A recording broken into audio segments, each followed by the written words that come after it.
Well, there is a key vote. It's going to happen right now, this afternoon on Capitol Hill.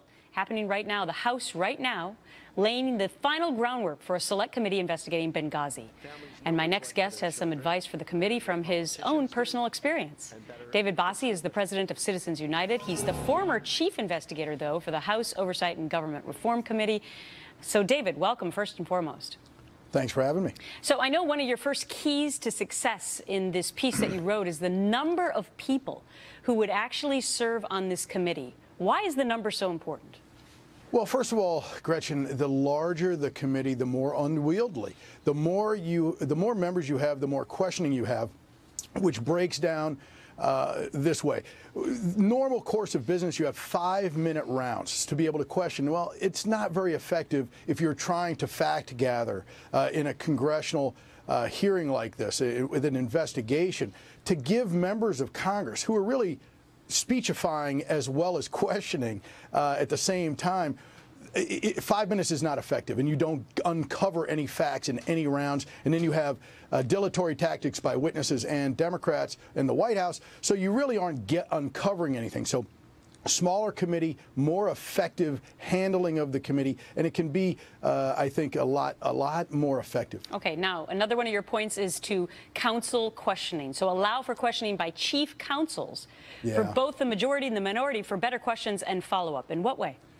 It's so important. Look, Chairman Gowdy, I respect him, and I'm so glad that Speaker Boehner has picked him to be chairman of this special committee.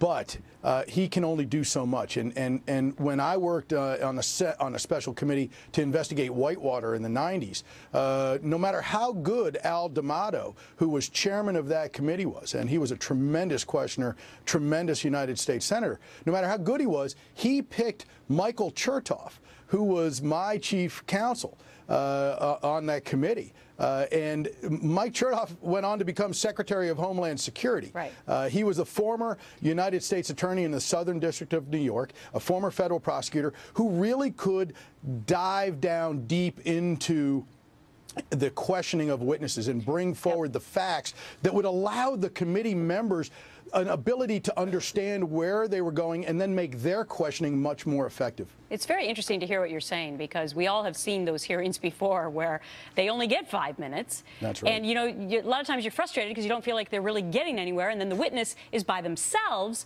and doesn't have anyone sitting next to them who might say, well, wait a minute, that's not exactly how it happened.